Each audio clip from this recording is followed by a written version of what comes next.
Fantasy from the fairway, the return. You're here in not the flesh, but in for the first time. How does it feel to be back? Feels good.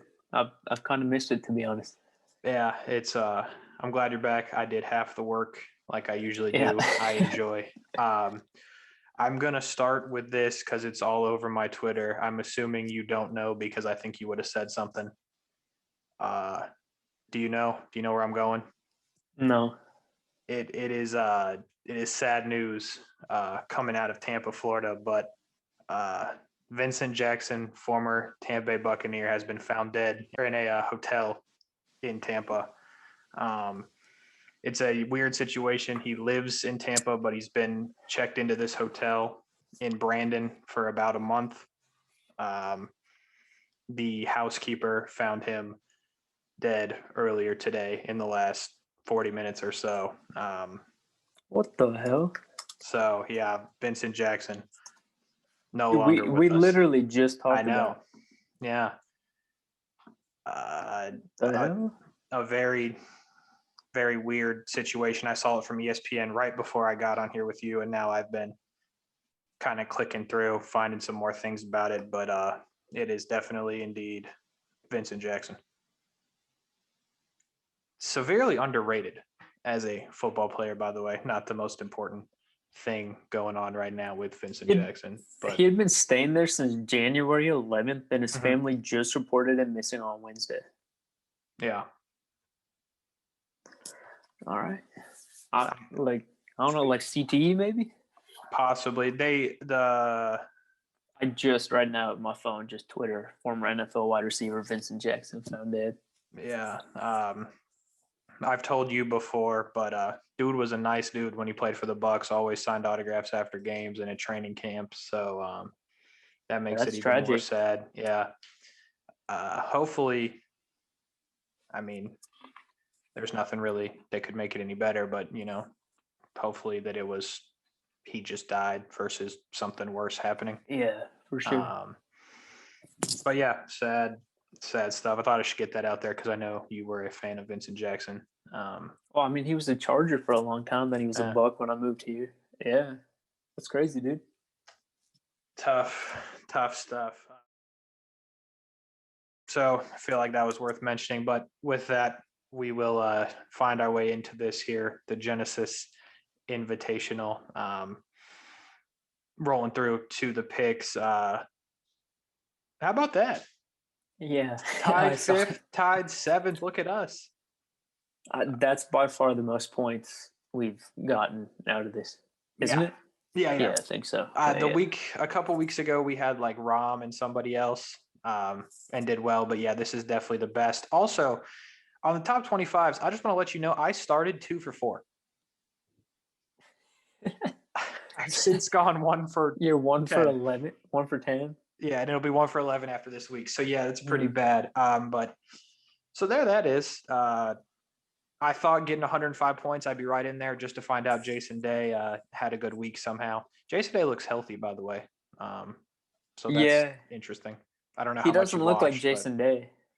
He really doesn't. No, the beard, and then he was wearing the long sleeves under the short sleeves. He looked weird. He did. And they're all wearing those new Nike. I don't know. And anyway, I digress. A serious question. How are you feeling about the hat and then the beanie over the hat? Not good. Because there were many people doing that, and that was terrible. There was not a lot of good looks on the course. No, for sure. Last week. I guess before we take the next slide, we should discuss Daniel Berger. The disappointment that I have in Daniel Berger is so real. I don't want to say anything too foul about Daniel Berger, but he's number 1 on the shit list right now of mine. So nothing to add. Yeah. No, I wasn't happy he won. I was kind of hoping Lashley won, but he soiled. Yeah, that was bad. Yeah, he 4-putted or whatever. Yeah. Tough scenes. Tough scenes. Anyway, we move on. Those were the picks from last week. Riviera Country Club, take it away. Yep. So we're heading, and I'm going to do this. It's going to be a joke. We're finally heading back to the continental United States for this one. Pacific Palisades, California, a suburb of Los Angeles, like just barely north of Santa Monica. It's a par 71. It is in Pacific Palisades, California. I believe it's 7,300 square yards, somewhere around there. It was designed in 1926. And this pisses me off because they have a special kind of fairway grass. It's the same as Pass Pullum. no, they have POA greens. Damn. And they have like Kiki Uki Uki fairway grass. Yeah. Well, Yep, that's it's fun. the same as Torrey Pines. So yeah, different greens, different fairway grasses than normally found on tour, but that's about it.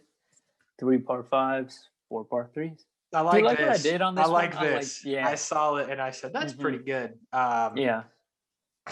I mean, Yeah.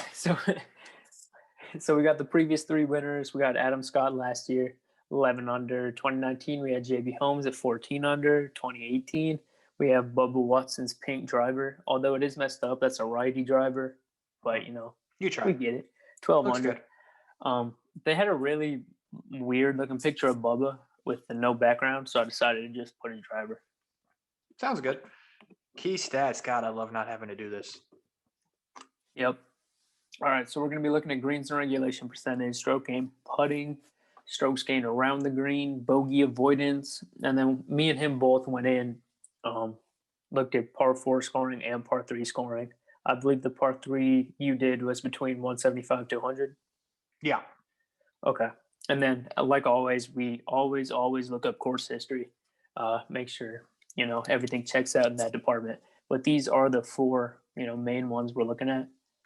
And I believe that's 18 in the background, following tradition of just putting the course in the background, but I think that's 18. I like it. Good work. 10K, we are back to having 2 rankings. And this is by far the most different we've been. Yes. But I like that. Yeah. So obviously mine is on the left, yours is on the right. I guess I will start at the top. Actually, you know what? No, you're going to start at the top. How in the hell is Dustin Johnson below John Rahm, Justin Thomas, and Bryson DeChambeau? And don't even tell me it's for the price. It's for the price. Okay, but that's okay. That's your only defense? That's my only defense because I was going through my lineups. Like, I was going through DraftKings today. I didn't work today. I'm like, when I had DJ at 11.3, like, I didn't like the options I had. I love it. When I had somebody at the 10.7, like JT, 10.4, 10.1, like, I feel like I had a lot of options because when we get to the 9K, I'm 100% playing Xander this week. So I don't know. I couldn't figure out how to get DJ and Xander in the same lineup that I liked. I have DJ and Bryson, and it works fine for me. Who you got at the bottom? I guess you'll have to wait and find out. We can talk about it later. So you did it for price, and I did it because Dustin's the best player in the world. I think 11.3 is fair. He's probably going to finish in the top 3. He has finished no worse here than 16th since 2014. Since that, they've all been in the top 5. He won in 2017. In 16 rounds on tour, he's made 72 birdies. So, the math on that seems pretty ridiculous. 16th on the tour this year, and only the small amount of rounds around the green. Around the green seems to be the most important stat this week. So I don't really need to defend Justin Johnson being number 1, but I had to since you had him at 4th.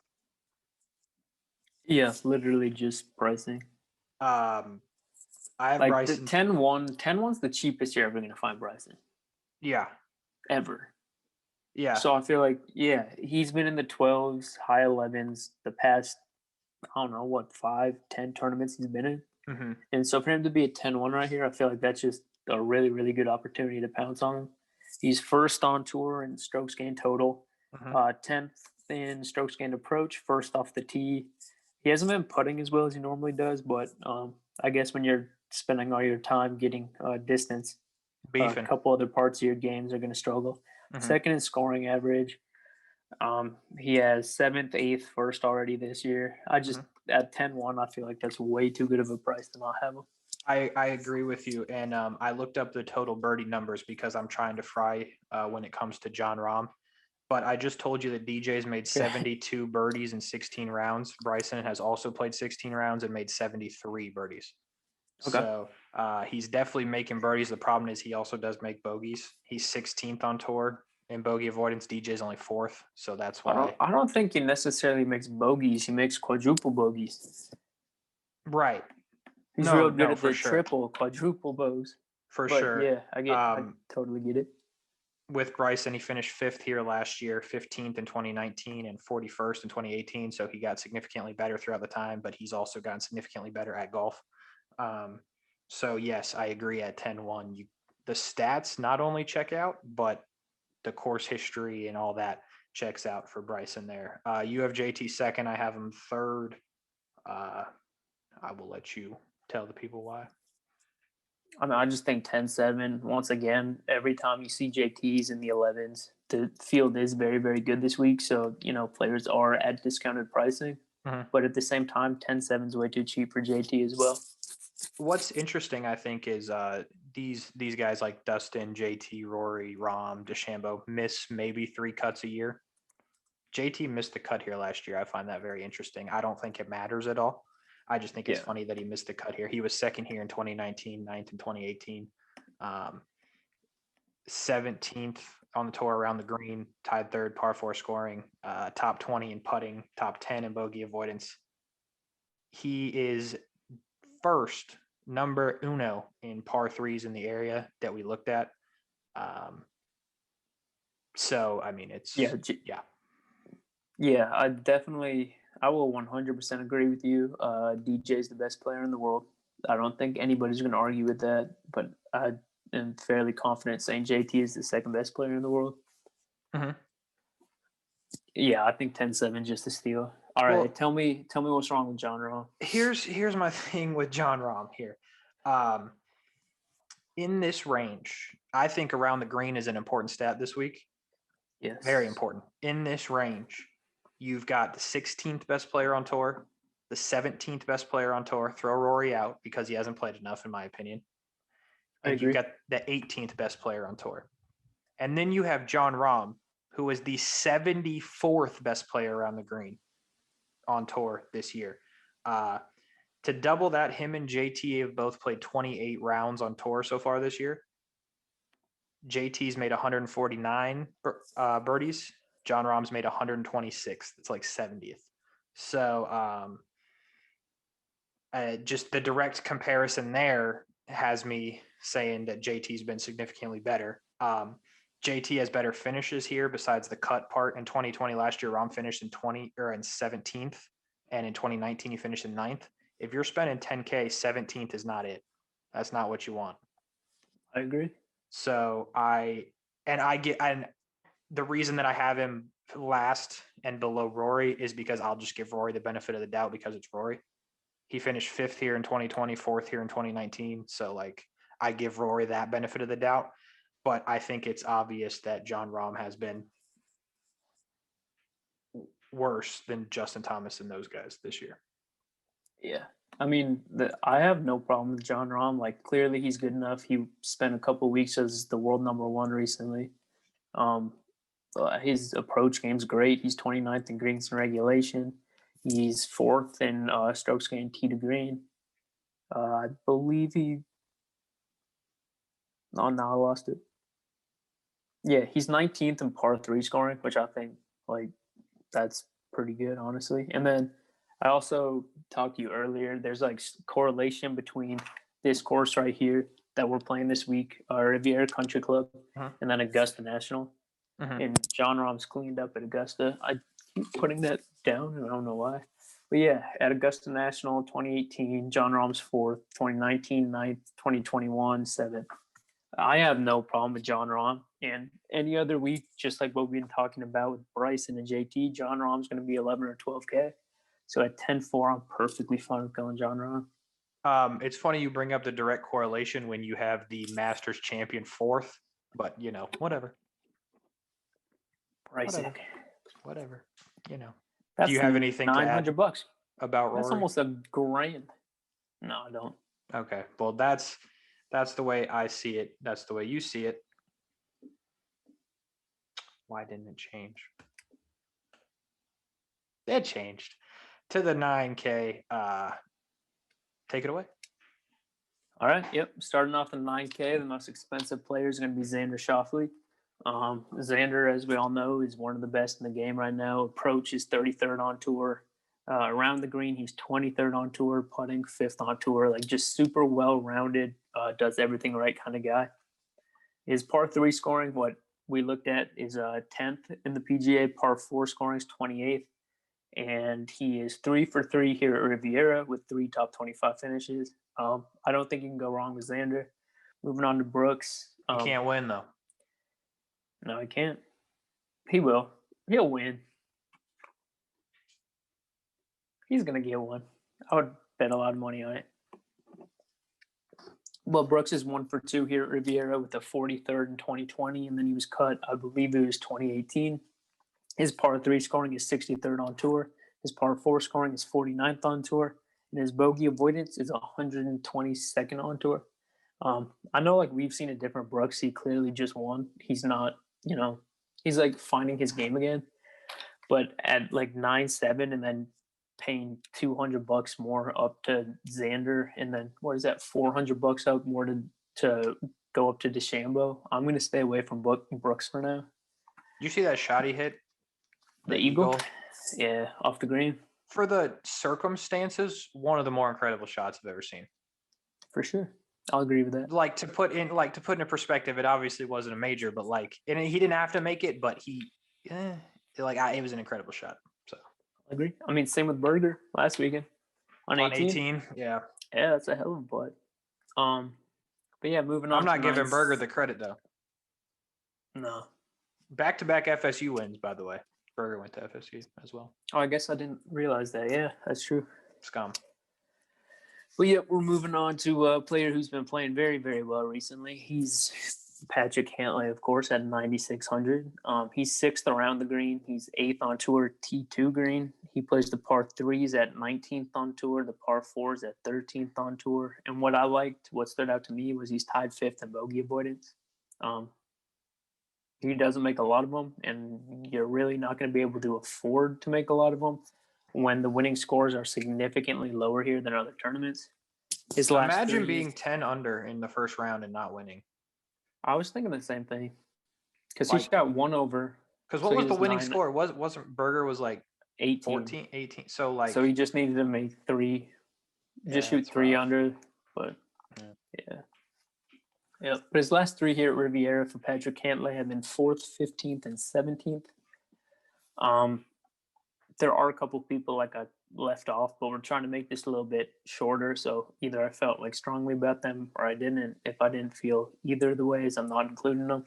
So moving on to 9-3 with Tony Finau. He's going to be a no, but not a terrible no. Berger. I just realized you skipped Berger. I love it. I did. Yeah, I skipped Morikawa, I skipped Berger. Yeah. Well, that's all right. Yeah. Finau's 4 for 6 here at Riviera. He has 1 top 10 finish. His putting, very, very, very questionable, but he's hot right now. I believe he's back-to-back 7th or back-to-back 4, something. He's playing very, very well right now, but his last 3 finishes are 4th, 2nd, and then 2nd on the European Tour. Is that what you were saying? Yeah. But the 777 was Rom. Was it? All right. Yeah, I'm just sketched out about Finau, and honestly, I'll probably move Hideki over. No, I'll leave Hideki there. I love Hideki. Same thing with Hideki. Putting is just rough, but his course history, unlike Tony Finau, is much, much better. Since 2015 here, he's 4 for 5 with a 4th, 11th, then cut, then 9th, then 5th. He's also 33rd or 35th on tour around the green and 19th on tour T2 green. I think every single time I've ranked Hideki, it's been wrong. Like when I've said he's going to be bad, he's been good. And then when Yeah. I say he's good, he's been bad. So just don't play Hideki this week, I guess. Okay. I guess that's the message here. Uh-huh. But that's gonna round out the 9K for me. Couple of just things I want to throw in. You have Jordan Spieth thumbs up. Didn't say anything about him. Well, yeah, I do have him thumbs up, but like I don't think there's too much to say. He's just hot right now. And the 2-time winner and defending champion Adam Scott. No, Like nothing to say or no? nothing to say. Okay, I'd play Adam Scott. That's just my opinion. We were planning on going a bit quick this week, so if there wasn't anything that really like stood out to me or nothing, I was just saying. Fair and enough. I don't think he's a 2-time winner. I think he's a no, he is. He's Bubba's definitely the a 2-time 3-time. Yeah. Bubba's the 3-time, and Bubba also did not make my list. Why is that? Oh no. Okay. Yeah. All right. Sounds good. You know who are those people that? Who's the one guy we never know what to do with? Oh, Billy Ho. Siwoo Kim as well. Billy Siwoo. The same thing goes for me with Bubba. Adam Scott. Like I don't know what the fuck to do with them. Sounds good. Yep. But who I do know what to do with is Joaquin Neiman, and you should play him. I'm about to give you some shocking stats. Are you ready for this? Sure. He's 12th in greens and regulation, 36th in strokes gained putting. He has back-to-back second-place finishes. Par 3 scoring, he's second on tour. Par 4 scoring, he's third on tour. And his scoring average actual is first on tour. Wow. Yeah. That's pretty good. So I'm definitely going to be playing Joaquin Neiman. I believe this will be his first trip here, which is the only sketchy part. But, I mean, with those stats, like I'm fully confident running him out there. I have no problem with him. Hovland's going to be it is Victor Hovland's first time here, but he plays the par 4's 20th best on tour, and he is 8th in greens and regulation, two things that I think are going to be important this week. So since there honestly weren't too many people in the 8K range that I liked, I decided just to put him thumbs up. Yeah, all right, now moving on to the thumbs down. Mark Leishman, he's been playing well lately. He actually has been incredibly hot. But like still there's just a lot of consistency issues I have with him. He's 7 for 11 here at Riviera. He plays the par 4s horribly, par 3s horribly. All right. I'm just going to be no. Scotty Scheffler, same thing. He's 182nd on tour in approach, 112th in putting, and 175th in par 3 scoring. So I saw those three things, and I put him thumbs down and moved on. Cam Smith. Where do you think Cam Smith gains, like par 3s, par 4s, par 5s? Where do you think his scoring average is the best? 5s. Yeah, which I thought was kind of funny to me because he's not like the longest guy on tour. He is second on tour in par 5 scoring, but he is 74th in par 3 scoring and 79th in par 4 scoring and 105th in greens and regulation. Which, for reference, if you're 70-something in par 4 scoring, it's over par at that point, right? Isn't like 50-something where you play 4 even? Yeah, I believe so. Yeah, that's why. Like, I mean, the 3s are a lot different. Like, you can be 10th in 3s and be like, yeah. But yeah. But the 4s, I'm pretty sure, because I have a bunch of like the same. I think it's like tied 56th or 52nd is 4 even. Yeah. So 70 is a bit over par on the average. Yeah. And then moving on to Max Homa. He's just because he played last week very well, and honestly, he plays the California runs very, very well in general. Yeah. However, he is 102nd on tour around the green, 152nd on tour putting, 111th in par 3, and 167th in par 4. So I couldn't give him a thumbs up, but I don't think he's the worst possible play. And then Matthew Wolff just doesn't really know what's happening right now. So made cuts in California for Max Homa 3, everywhere else 4. So yeah, there it is. Yeah, but yeah, Matt Wolff's just going to be a no from me. I tried to speed my part up, so I'm done. How about that? 7K. I've been doing everybody like every week, so like I'm just used to haul ass and now. But we're into the 7K. We'll start at the top, 7,900.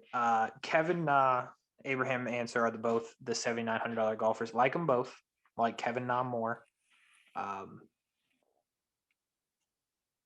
Okay, I was not reading my own writing. He has made 3 of the last 4 cuts here, Kevin Na, including a second place finish in 2018, 4th in 2017. He obviously won a couple weeks ago, so he's playing well.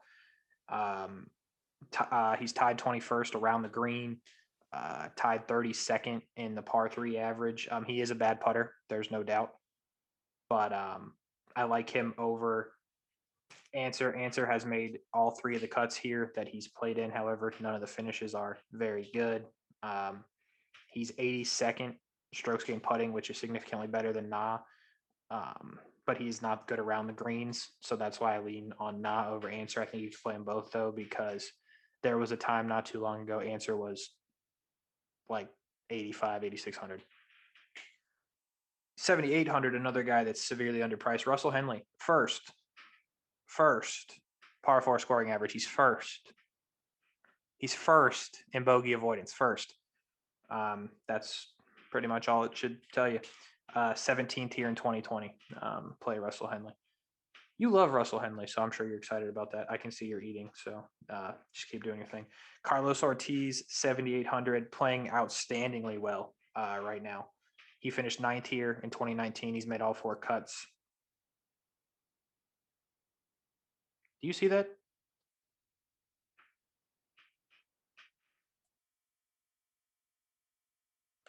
Love it.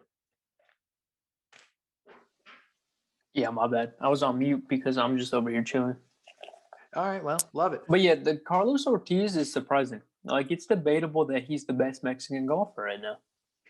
Yeah, for sure. Hottest, I should say. Yeah, he's good in everything we looked at. Carlos Ortiz is playable. 7-7, you got a bad putter in Siwoo Kim. However, he is 8th around the green. He finished 3rd here in 2019. He's 15th in bogey avoidance. Siwoo Kim, definitely playable. Sergio Garcia, you got another bad putter. However, he's made 11 out of 13 cuts here, including 4th in 2015, which was his best finish.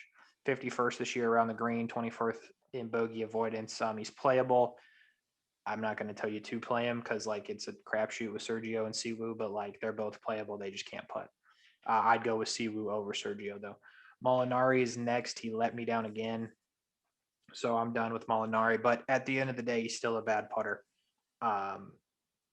He is 11th around the green, strokes gained. However, he has missed his last 3 cuts at this event, so that tells me no.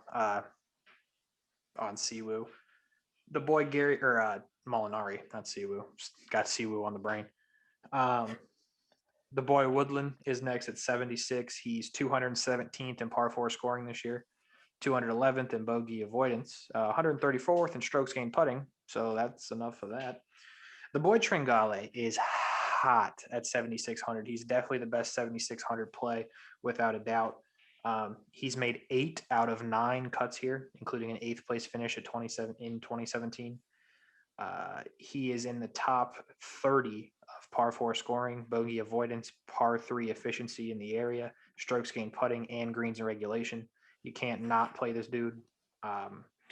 Fitzpatrick and Fowler are both no for me. Fitzpatrick's a horrible putter. He has not played enough on the tour, and there's way too many good 7K options to risk playing Matt Fitzpatrick.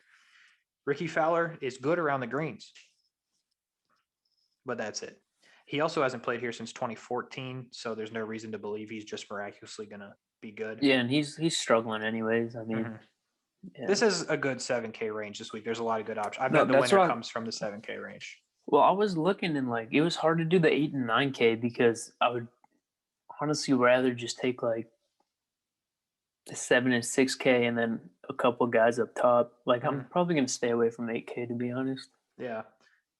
James Hahn is next. He almost won in Phoenix. Then I told you not to play him at Pebble, and I was right. I think you should play him this week. 6 out of 7 cuts here. He won here in 2015. Tied 7th par 4 scoring average. 23rd in greens regulation. 42nd putting. He's having a good year. Got a bad putter, and Corey Connors coming up next. He's never made the cut here. Granted, he's only played once, but still. He's 149th around the green as well. I'd stay away from Connors. Cam Davis, the boy. We like Cam Davis here. like on the show. We don't like him here, like at the course. You do He's not like him here? I was considering playing him, but I didn't research him at all. I mean, I just think this is a really, really, really good range. Yeah. So like I think he will make the cut. I just don't think he's gonna pay out that well. He's not that good around the greens. He's 0 for 1 on cuts here. He does make a lot of birdies, but he makes a lot of bogeys too. So I wouldn't, just because I think Han Tringale, depending on what you have left, but I'd play Han over him. Streelman, another bad putter. He's missed 3 of the last 4 cuts here. He's 121st around the green. So it's going to be a no for me on Streelman. We are in the 7-4K, 7,400 if you are keeping track at home. The boy Lanto is next. He's 208th around the green, 14th in bogey, or 114th in bogey avoidance. It's going to be a no. Norlander has never played here, but he is tied 15th in greens and regulation. Tied 20th in par 4 scoring. However, he's 133rd in putting, 188th around the green. It's going to be a no. Brian Harman, 2 for 2 cuts here. I really don't know what to tell you about Brian Harman, because like the stats don't really add up, but he finishes well. He's made the cut. You're probably getting a made cut, but that's probably all you're getting here with Harman. Sam Burns is next. All of the stats are pretty good, except around the green where he's 194th. So if you're really worried about that, I wouldn't, but he's back in the cheap range. So I think he makes the cut. I just don't think he does that well. Charlie Hoffman was borderline on going to be on the graphic. I went with Wyndham Clark instead, because apparently me and Wyndham Clark have a thing going.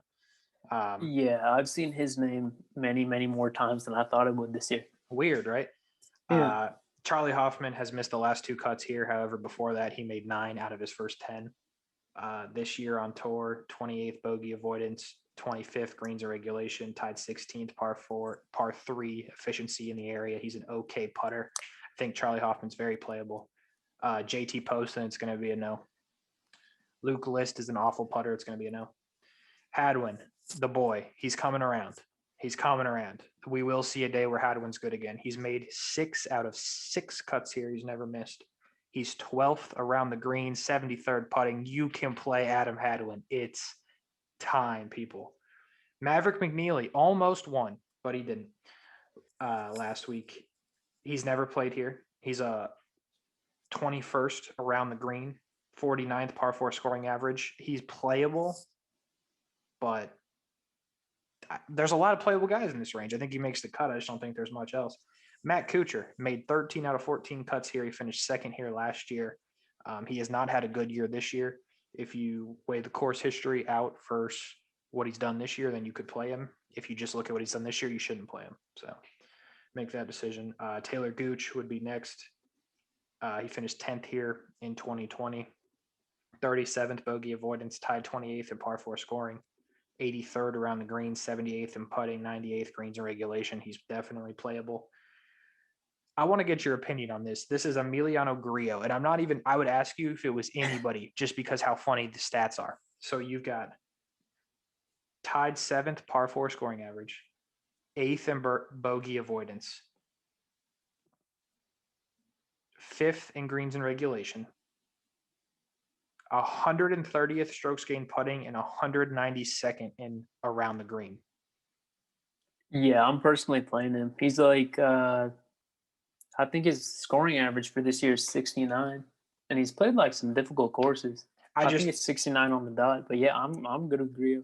I just think it's funny. He's such a great approach player, and then he's literally horrible around the green and putting. So like, I'm just wondering how much that outweighs. He did finish. It's kind of interesting. Like Grillo hits a lot of greens, can't play around the greens. And then you just talked about Sam Burns. Sam Burns is like 5th on tour in greens and regulation, but can't play around the greens. It's just kind of interesting. Yeah, I agree with you. Keegan Bradley would be next. His best finish since 2016 at this event is 34th. Multiple missed cuts in there. It's not worth it. So I'm going to say no. Lashley was cut in 2020 here. He's 150th strokes gained putting. I'm not sure what that did after the 6 putt. He's 40th around the green. He could be playable, but I think there's a lot of good options in the 7K range. KH Lee is next. 27th around the green. He finished 13th here in 2020. He's playing well. I don't want to misquote him. Yeah, he had the second place finish at the Waste Management. I definitely think he's playable. Russell Knox, cheater. Russell Knox. Did you hear about that? Russell Knox, the cheater. You hate to see I it. did hear about that. Yeah. Little cheater. He's over 2 on cuts here. He is an incredible approach player and par 3 player. He's 106th around the greens, 154th in putting. He's pretty much Griot, but Griot's better. So I'd go with Griot, but Russell Knox, the cheater from Jacksonville University. Well, from Scotland, but attended Jacksonville University. He also did 4 rounds with Het B. Yeah, it's horrible. So it's I'm horrible. out. Yeah, no, he can. Yeah. Brendan Todd back to where he should be in the 7-1 range. He finished 56th in 2020. I bet he makes the cut here. He's a good putter. He's 39th around the green. But he's not going to win. He's not. If anything, he's going to be DFL after you make the cut. Got 2 bad putters back to back, but I think both are very solid options. Brennan Steele and Wyndham Clark. Start with Steele. He was cut in 2020. However, before that, 7 out of 7 here. 15th par 3 efficiency in the area. He's top 100 in everything but putting. In the stats we looked at, but putting. Wyndham Clark, who makes the graphic over Steele, again, a bad putter. You finished 17th here last year. 30th bogey avoidance. He's inside the top. Let me do some quick math here. 1, 2, 3, 4. He's inside the top 50 in 5 of the 6 stats we looked at. 25th around the green. He again is a bad putter, but I think you're getting a quality made cut with Wyndham Clark. Kyle Stanley, his best finish here since 2018 is 64th. So no. Matt Jones, the hero for the last couple of weeks. This guy has been golfing his ass off. He hasn't made the cut here since 2015. I don't think he will this week. I think this is when he comes back down. So I would go no to Jones, no to Norin, no to Fertelli, and per the usual, it's a no for Ches Reavie. Yeah, word on the street is there was some asshole who Ches was just trying to sign some autographs, and somebody told him to please not sign his flag. So after that day, I've always kind of felt bad for Ches. I haven't, because I continuously thumbs him down. So 6K. This is interesting. The 7K range was bigger than the 6K range this week. At least that's what it felt like. The 6K range is not a lot of good options. I think there's a couple real solid ones, but I think the 7K range is where the real meat of this field is. Start with Nick Taylor. He was cut in 2020 from this event. He's outside the top 100 in all the stats except bogey avoidance. So no. The boy Naismith, 168th around the green, 135th putting, no. Doug Gim has never played this event. I don't care. He's tied 13th par 4 scoring, 45th around the green, 70th putting. He's in the top 100 of all the stats. Doug Gim definitely playable at 69. Cam Champ, no. Joel Damon. Have you heard the Joel Damon Sung Kang thing? No. All right. Well, I'll talk about it when I get to Sung Kang then. Joel Damon, 142nd around the green, 128th putting, no. Tom Hogue is next. The boy Hoagie. He had a good week last week. He's never played here. He is probably playable, 54th in putting, tied 37th par 4 scoring average. He is 125th around the green, so keep that in mind. I think he's playable along with Sepp Straka. Sepp top 100 in all the stats we looked at. He was cut in 2020. You come to Charles Howell, the third. He makes the graphic. 6 out of his last 6 cuts here. He made 18th in putting. Top 85 on tour in 5 of the 6 stats we looked at. He won this event in 2017. I'm riding with Howell. You'll see him in my lineup. Munoz, the boy, I can't thumbs him up yet because he hasn't been good for a bit. He did finish 26th here in 2020. It would not shock me if he made the cut, but I just think he hasn't been good enough right now. Martin Laird, playable. I'll say it again, Martin Laird, playable.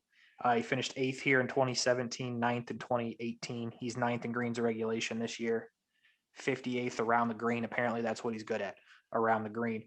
Martin Laird is a big boomer bust play this week, I think. Michael Thompson is not a boomer bust play. He's just a bust. It's a no. He's outside the top 100 in all the stats. The boy Varner is on the graphic. I just realized I've got 2/3 on the graphic. Holy crap. Oh, you do? I got Varner the third and Howell the third. If only like Davis Love the Holy third was crap. playing. That's the 6th. We have the 6th on the graphic. This is incredible. What a turn of events. He finished 13th here in 2020. Tied 40th around the green, 72nd greens regulation this week. And here's the thing with the 6K range. I have him as playable, but I needed people for the graphic. Varner hasn't been good this year, but I think the course history here, I think he'll be all right. Patrick Rogers. He hits a lot of greens. Like, he was one of the people we talked about earlier. Like, his stats look like he should be better. Like, his finishes should be better based on his stats, but I don't know. Some just never adds up with him. Agreed. He finished 13th at Waste Management, so like he's coming around, I think. Patrick Rogers is next, and it is the year 2021, and in the year 2021, Patrick Rogers has not played golf on a Saturday, unless he did it like on his free time. He didn't get paid to do it, so his employment in 2021 he has not been paid to do yet. I don't think he'll get paid to do it this week as well. Vaughn Taylor is on the graphic.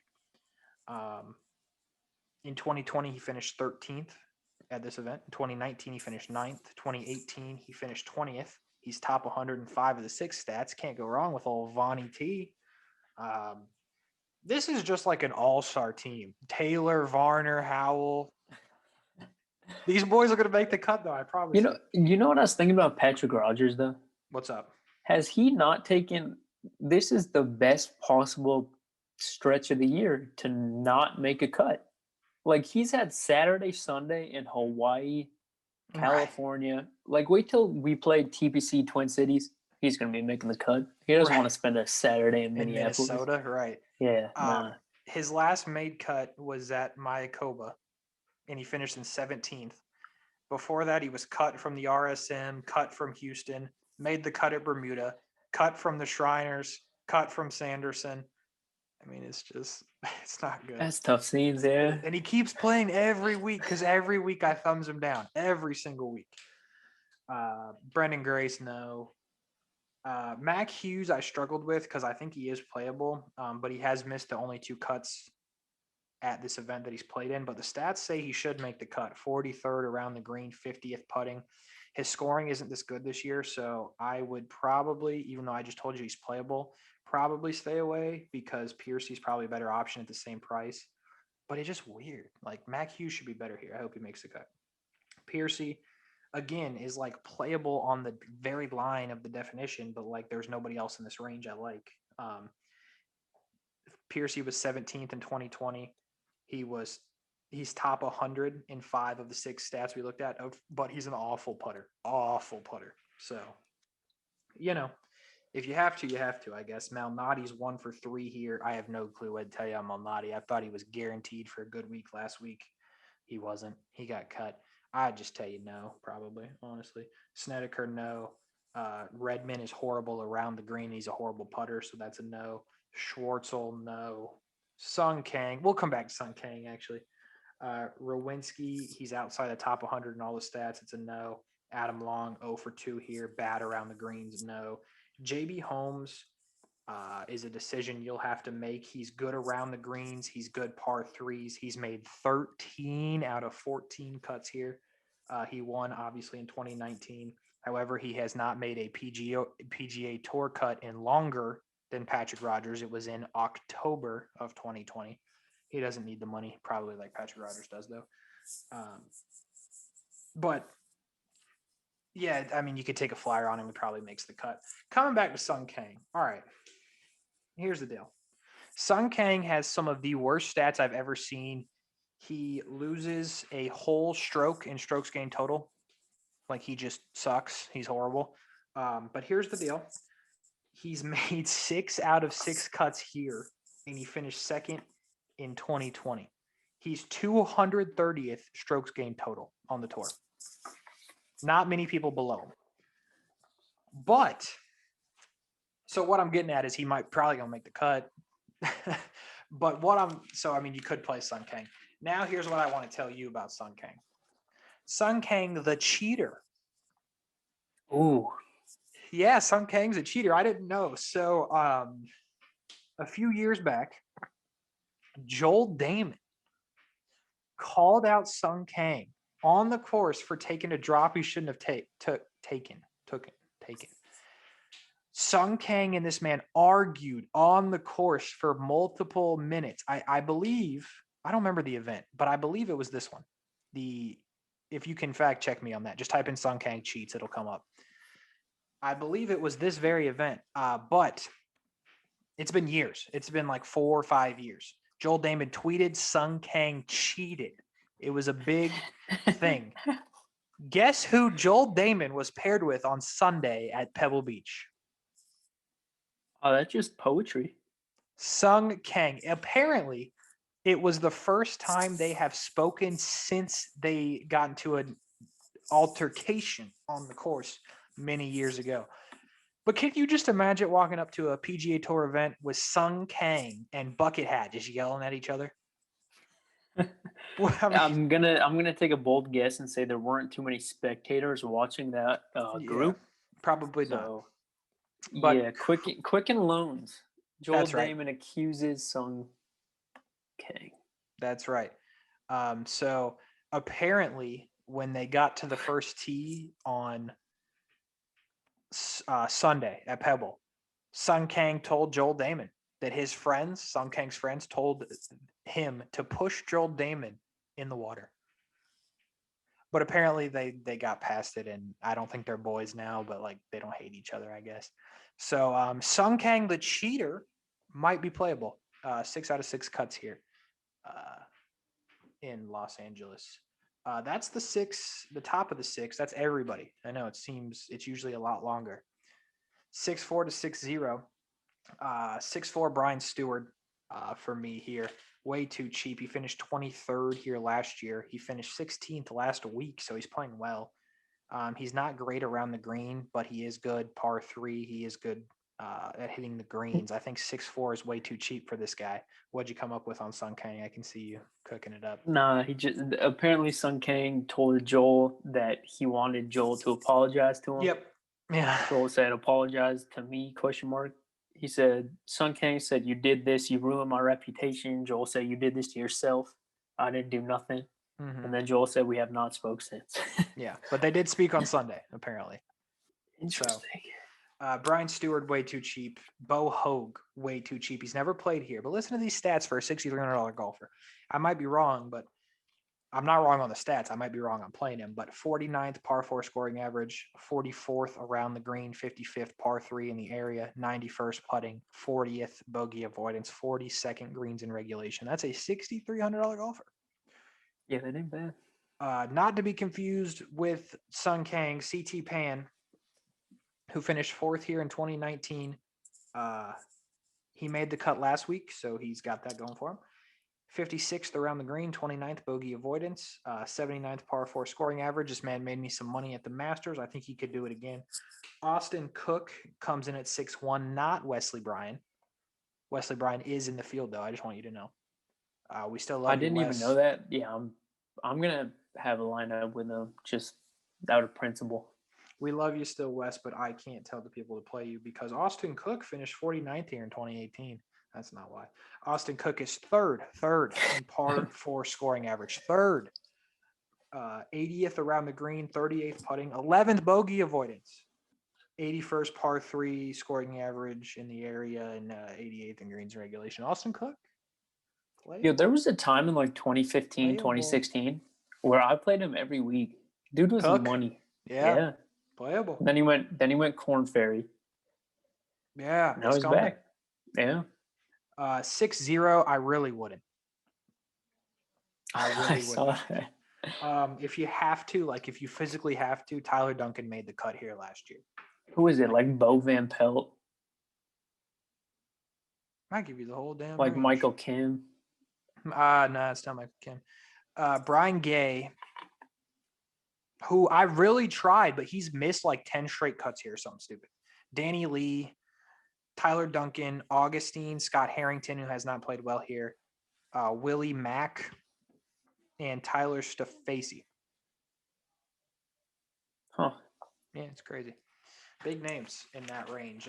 So that's it. That we are rolling to the picks. I don't know how we're gonna do this due to the screen sharing situation, but I guess I could just do one of these.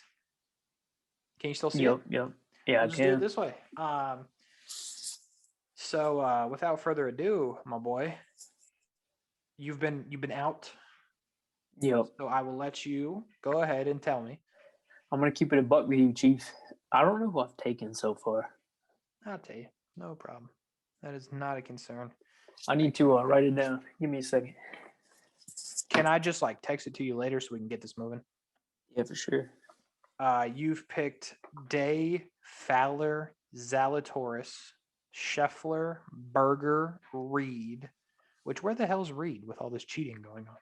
Justin Thomas, Russell Henley, Xander Schauffele, Tony Finau, Harold Varner, the 1, 2, 3 third, Victor Hovland, and Denny McCarthy. And with that, you say you are going to pick who? Oh man.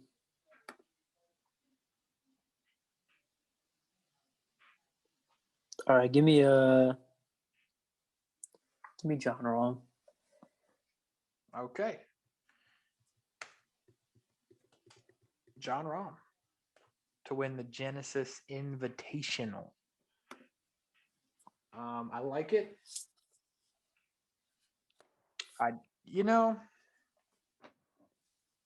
So you picked the 10K got to win, huh? I did. You're going 7? No, like I feel like I got to keep pace. I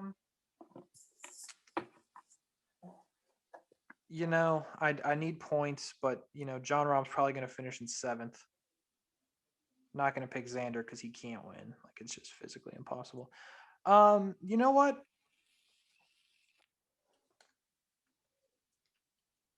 Oh. I mean, when else am I going to pick him? I like that. I actually really like that. Bryson DeChambeau, beefed up Bryson to win the Genesis Invitational. It doesn't matter who you pick. This will be wrong. Well, at least for me, it will. So, go ahead. But top 25. What do you got? Yeah, I'm going to take Answer. Yep.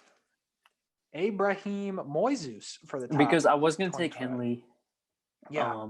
But I think I've already taken him like twice for top 25. It's hard to keep up with that. Yeah, I got to switch it up. So I'm going Answer. I think there's a lot of good 7K options. I would pick Kevin Na, but nah.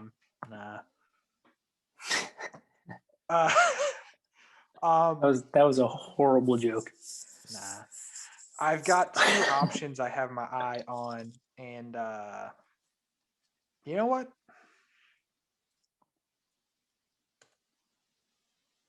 Give me the boy. I like that. He got railed on one of his putts. I don't know if you saw it. Mm-mm. That thing like lipped around full, complete 180. That sucks. He got cucked. Bryson DeChambeau and Cameron Tringale for yours truly for old Jenks Jr. the third. Oh, the third! We got Charles, we got Harold, we got Junior the third. Rahm and Answer for you. That'll do it. We are through here. Any final words to the people? R.I.P. Vincent Jackson. I will say that. Yeah, R.I.P. Vincent Jackson. I think it's funny because we've been talking about what happened to them. We didn't do it this week, but next week we'll for sure bring him back.